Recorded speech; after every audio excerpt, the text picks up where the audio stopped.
E nós vamos fazer contato com o cientista político, professor da Fundação Escola de Sociologia e Política de São Paulo, Paulo Nicoli Ramires. Bom dia, Nicoli. Bom dia, Glauco. Bom dia a todos os ouvintes. Nicoli, depois de um dia depois, na prática, de o presidente da Câmara dos Deputados, Arthur Lira, ter feito ali uma ameaça não tão velada assim ao presidente Jair Bolsonaro, uma leitura ali que pode se depreender, né, por meio de possíveis aberturas de CPIs ou mesmo de um processo de impeachment, o presidente Jair Bolsonaro se encontrou com o presidente da Câmara e ontem ali eles saíram, inclusive Bolsonaro foi acompanhá-lo à saída, né, como a gente costuma fazer com visita, quando até a porta de casa, e quis transparecer ali que estava tudo bem. Como é que você vê esse estranhamento entre o presidente da Câmara dos Deputados e o presidente Bolsonaro, Nicoli? Bom, Glauco, na verdade, eu acredito que a paciência nos demais poderes se esgotou, né? A gente chegou numa semana em que alcançamos 300 mil mortos. Ontem mesmo saiu um dado dramático de que foram 100 mil contaminados em um único dia, em 24 horas. Então, já não há mais espaço para molecagens, né, e atitudes infantis e bárbaras como as de Bolsonaro, né, que durante um ano negou a gravidade da pandemia, fez pouco caso em relação ao número de mortos, indicou remédios que não servem para absolutamente nada e podem gerar outras implicações à saúde das pessoas, né, como o caso da cloroquina. Foi uma semana também que foi antecedida há 2 semanas atrás, melhor dizendo, né, pela absolvição do Lula, né, sendo concretizada essa semana também. Então vejam que há uma série de fatores que fazem com que Bolsonaro se veja obrigado a mudar o discurso, né. Há também já nos bastidores em Brasília e a articulação do Centrão para que o Ernesto Araújo também seja retirado do posto de ministro das Relações Internacionais. Mesma coisa com Salles, né, em relação ao meio ambiente. E provavelmente a Damares, cedo ou tarde, também entre nesse pacote de substituições. Porque agora a conta, de fato, do apoio do Centrão a Bolsonaro chegou ao próprio presidente, né? E a grande estratégia hoje do Centrão é desvincular a sua imagem de direita em relação ao que é a direita que constitui os fanáticos que apoiam o Bolsonaro, né? Então, em nome da permanência desse grupo, o Centrão, no governo, seja qual for o governo, aliás, essa é a marca do Centrão, né? Constituir o governo, mas nunca ser o próprio governo, né? Ocupando estatais, ocupando ministérios, seja qual for o governo. Então, aliás, considerando a ideia de que ano que vem teremos eleições, o Centrão hoje luta para desvencilhar a sua imagem do fanatismo bolsonarista, né, que ainda ocupa 20%, 25% da população, que são de fato pessoas muito influenciáveis, né, por redes sociais, bolhas que existem dentro dessas redes, notícias falsas e também por conta, né, de, eu diria, leituras, né, muito equivocadas também dos evangélicos, né, a respeito do papel do Bolsonaro como se ele fosse um salvador da pátria e melhor presidente do país. Então esse movimento ainda existe, né, pessoas que, enfim, têm informações distorcidas sobre o que está acontecendo no Brasil, e esse grupo, por enquanto, é o único que abraça o Bolsonaro, né, ou seja, à medida que Bolsonaro ele passa a ser contestado pelos 3 poderes, né, pelos 2 outros poderes, né, o judiciário, o legislativo, a Câmara, o Senado, né, enfim. Então Bolsonaro, à medida que se vê encurralado, vejam que ele começa a fortalecer o discurso golpista, né? Ele fez isso no último domingo, em função do seu aniversário, dizendo mais uma vez que a corda estava sendo esticada. Novamente os fanáticos começam a falar de golpe, de ruptura institucional, mas como ele mesmo se apresenta como um Johnny Bravo, né, a gente não pode esquecer disso, isso é só uma fachada, né, para agradar os seus fanáticos, quando na verdade Bolsonaro ele perde cada vez mais força, cada vez menos capacidade de governar, né? Ou seja, o Centrão agora começa a mostrar a sua força, né? E pressionar o próprio Bolsonaro a fazer modificações estratégicas dentro dos ministérios. Haja visto o que aconteceu com o Pazuello, né? Que foi um absoluto fracasso, né? Absoluta incompetência, né? Em relação à administração da crise da pandemia, simplesmente porque Pazuello era uma espécie de, enfim, cão de guarda, literalmente, do Bolsonaro, obediente a todas as bobagens, né, e ações que se voltam literalmente contra os direitos humanos e contra a proteção à vida dos cidadãos. Agora, Nicoli, você citou a questão da possível demissão do ministro das Relações Exteriores, Ernesto Araújo. Ontem mesmo, o presidente do Senado, Rodrigo Pacheco, também fez críticas à atuação do ministro, que na verdade instaurou uma diplomacia não diplomática na prática, né? Alinhada automaticamente aos Estados Unidos, beligerante com a China, e agora a gente percebe, né, todos os efeitos desse tipo de postura na negociação das vacinas, né? O Brasil tendo inclusive dificuldade de relação com alguns países, a China mesmo, né? A China que é, né, não só produtora de vacina, mas também produtora de insumos que são fundamentais para a fabricação dos imunizantes. Só que o Ernesto Araújo, ele tem ali as costas quentes, né? Ele é muito amigo do deputado federal Eduardo Bolsonaro e também tem o aval de Olavo de Carvalho, que é um dos mentores não só do presidente, mas como de parte do ministério e também de parte da cúpula militar. Que efeitos você acha que podem vir a partir de uma possível demissão do Ernesto Araújo?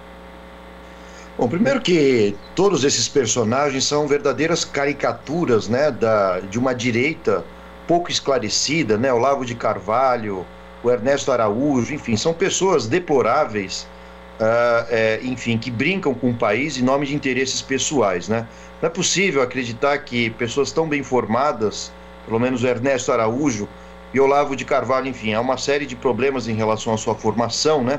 Isso eu deixo para os internautas procurarem exatamente quem é Olavo, mas a questão é que, enfim, são figuras que no meio acadêmico, principalmente Olavo de Carvalho, sempre foi uma piada, né?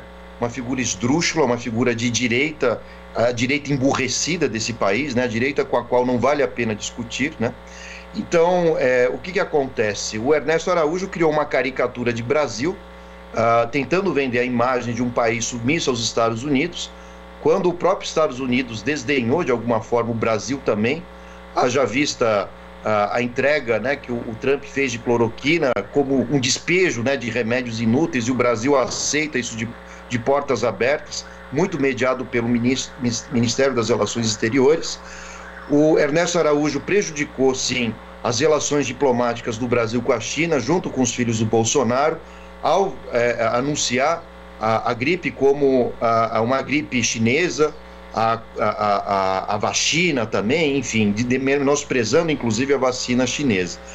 Tudo isso leva a um afastamento, né, e uma criação de dificuldades entre os chineses de traçar negociações com o governo brasileiro. Afinal de contas, eles foram desrespeitados. A mesma regra vale para a Índia, né?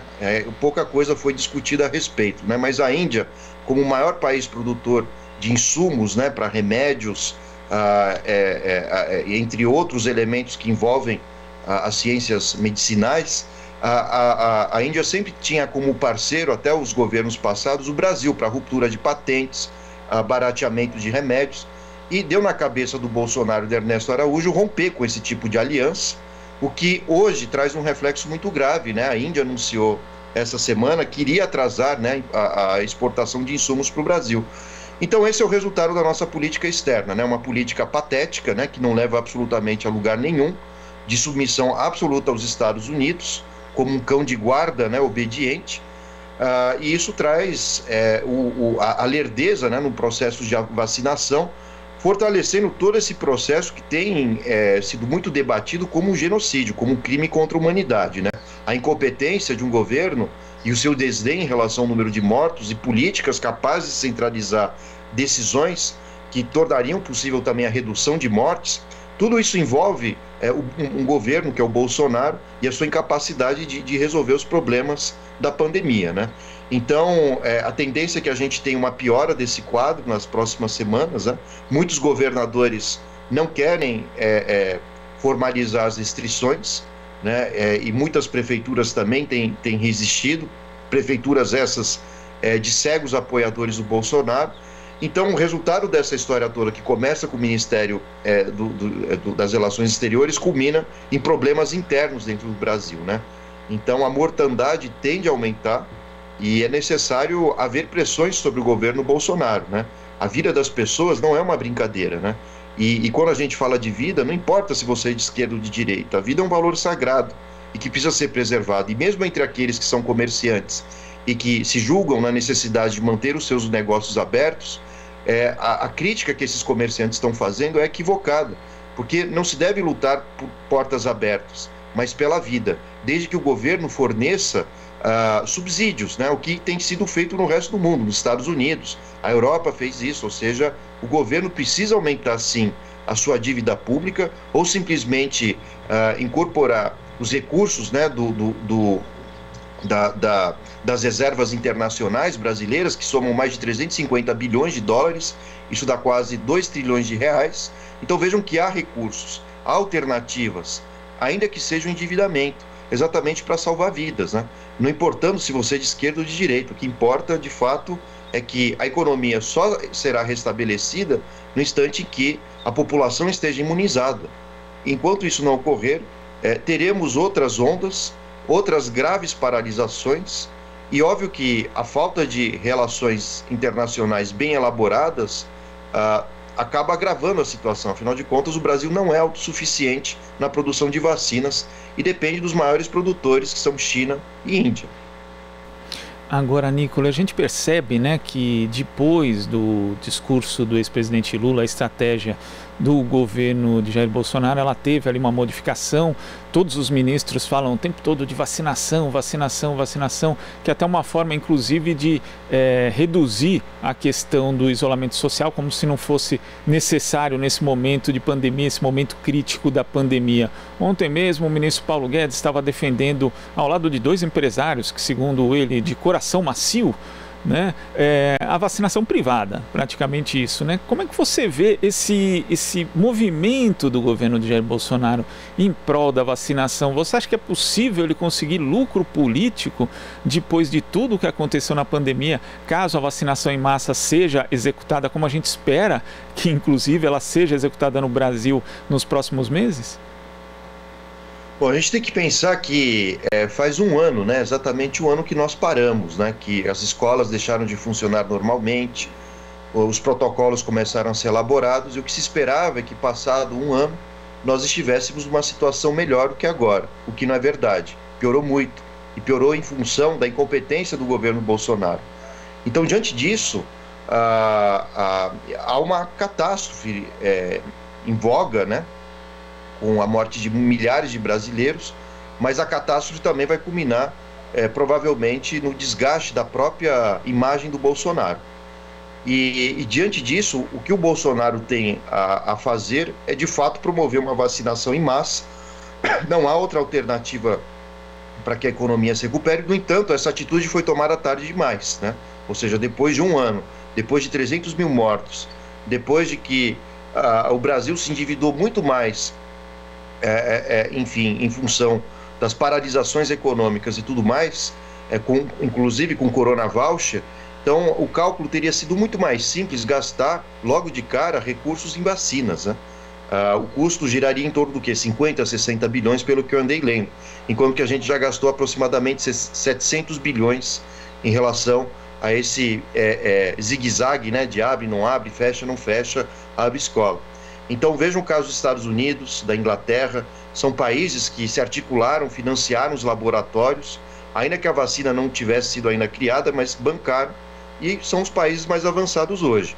O que o Brasil está fazendo hoje é viver de migalhas, né, de sobras de vacinas e da boa vontade, né, da China, principalmente, né, e de outros institutos que acabam fornecendo vacinas ao Brasil. Então, nós fomos o último país importante, né, em desenvolvimento a adotar políticas de vacinação, inclusive com compras, né, contratos e tudo mais, e provavelmente seremos o último país a sair dessa situação pandêmica, com o risco de que ainda o Brasil se torne o país com o maior número de mortos, né? A gente não pode deixar de olhar os gráficos, né, como há uma queda massiva do número de mortos nos Estados Unidos. Por quê?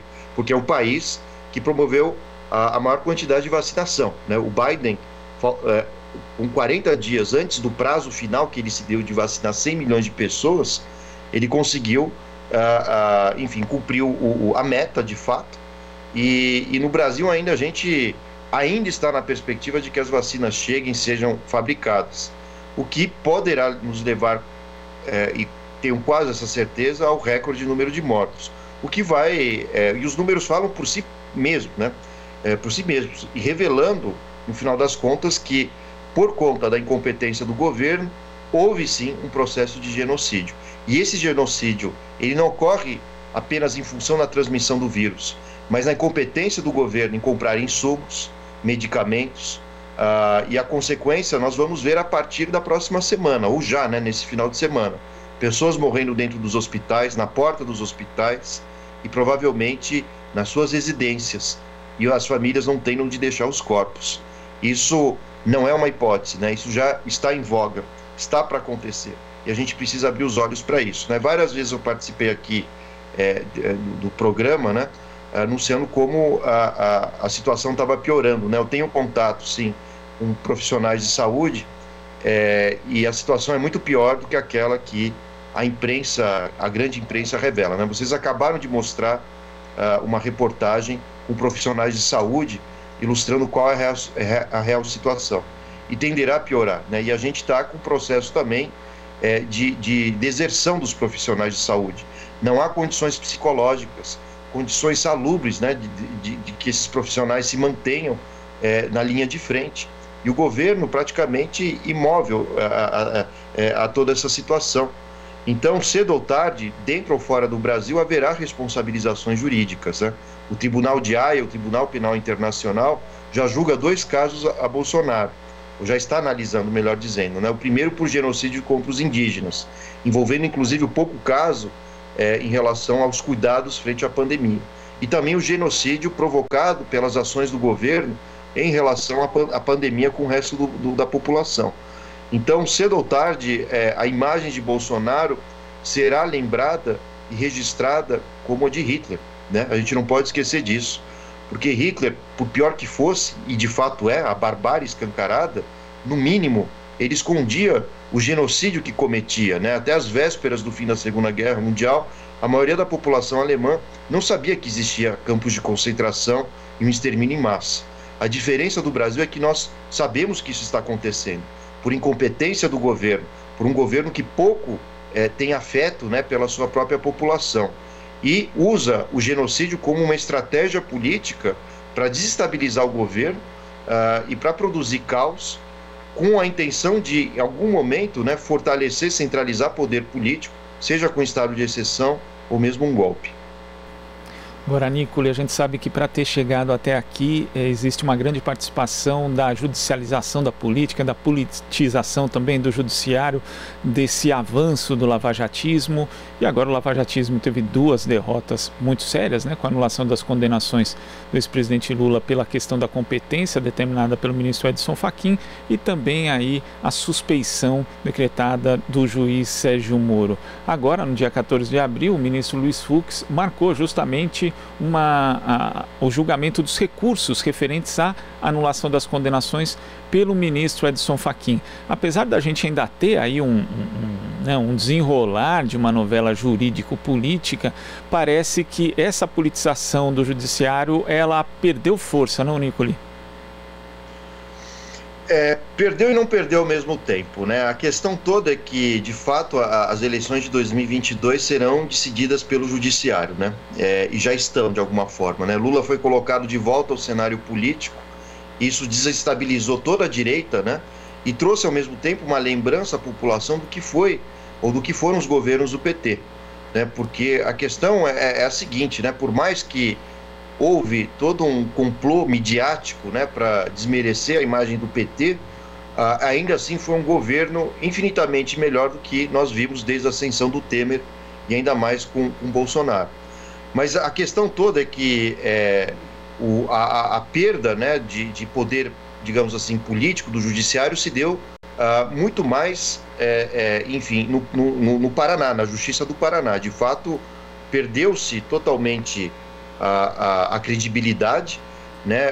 Quando um juiz ele enfim é acusado enfim de ser parcial, isso é uma tragédia do ponto de vista jurídico, né? Ou seja, A população brasileira ela foi manipulada, ela foi enganada, né, pelo Sérgio Moro.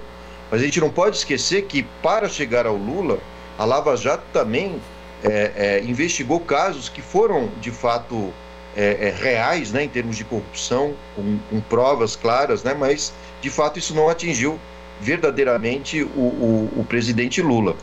Então, são questões que a gente tem que ainda refletir, digerir, porque, de fato, apesar de todo o processo contra o Lula ter sido uma grande falcatrua, um grande complô, ainda assim a Lava Jato trouxe alguns benefícios, né? Ao investigar, de fato, o papel, sobretudo, do Centrão, partidos que historicamente apoiam qualquer governo, na ocupação de cargos estatais e a maneira como eles desviaram dinheiro.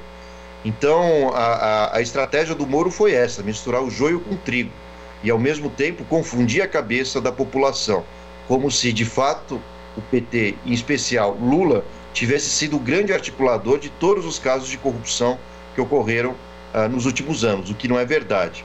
Então, a questão é que Sérgio Moro hoje já é uma carta fora do baralho, né? Uma figura que provavelmente não venha participar das eleições de 2022. Enfim, o que aconteceu com a suspeição dele demonstra, de fato, por que ele abandonou a condição de juiz federal e migrou para o Ministério da Justiça, né? Isso já mostrava a própria preocupação do Sérgio Moro em perder a legitimidade, né? E, ao mesmo tempo, um projeto político dele de, eventualmente, se candidatar a algum cargo executivo. E, de fato, esse castelo de areia foi destruído, né? Destruído exatamente por uma análise que respeite os direitos humanos, a legislação brasileira, que foi o que o STF fez, a segunda turma, né? Liderada pelo Gilmar Mendes. Ou seja, ligações telefônicas de advogados foram interceptadas, a privacidade do presidente também foi violada, a casa dele, sem necessidade nenhuma, né? A justiça, quando faz isso com provas já claras, com decisões muito evidentes de que, de fato, há uma prova dentro da residência, esse tipo de coisa toda. Então, o que foi a Lava Jato em relação ao Lula foi um tribunal de exceção, um tribunal que lembra os tribunais nazistas, né? Ou seja, não foi dada ampla margem de defesa. E ainda que se diga, o Lula foi condenado na primeira e na segunda instância, as duas instâncias, o TR4 e a Justiça do Paraná, são instâncias contaminadas, sim, por interesses patrimonialistas, por interesses pessoais e, óbvio, por todo um preconceito de classe contra o presidente Lula. Então, o que se evidenciou aqui é que não há parcialidade na justiça brasileira, pelo menos nas instâncias primárias, né, e secundárias, e ainda mais envolvendo o caso Lula, né? Então, a gente precisa fazer toda uma revisão do nosso projeto civilizatório, saber muito bem quem são aqueles que ocupam os cargos do judiciário, porque, enfim, o judiciário ele precisa manter como principal pauta de defesa não interesses econômicos ou de um grupo específico, mas a Constituição em si mesmo, né? Respeitando os direitos individuais, não importando quem seja o indivíduo que está sendo julgado. E contra o Lula foram violados todos os seus direitos, né? E esse é um elemento que a população não percebe. O que se está criando em relação aos conservadores brasileiros, a ideia de que o STF agiu para libertar o Lula de uma maneira deliberada, como se a impunidade e a corrupção fossem mais importantes que a própria justiça. Só que esses que defendem esse argumento não têm o menor conhecimento do que sejam os direitos, o menor conhecimento do que seja, de fato, um processo que ocorra de uma maneira imparcial e que respeite os direitos de cada cidadão. Então é importante a gente parar para pensar que todos aqueles que hoje se manifestam a favor do Moro têm tido uma posição fascista, sendo que o que caracteriza o fascismo é a anulação dos direitos individuais, o direito de você ter um julgamento justo, o direito de você, portanto, ser julgado com provas fidedignas. Foi o que não aconteceu com Lula. Tá certo, Nicoli. Queria agradecer sua participação aqui no Jornal Brasil Atual e até a próxima. Eu agradeço, bom dia, bom feriado e até a próxima. Conversamos aqui com o cientista político e professor da Fundação Escola de Sociologia e Política de São Paulo, Paulo Nicoli Ramires. Você está ouvindo Jornal Brasil Atual. As notícias que os outros não dão.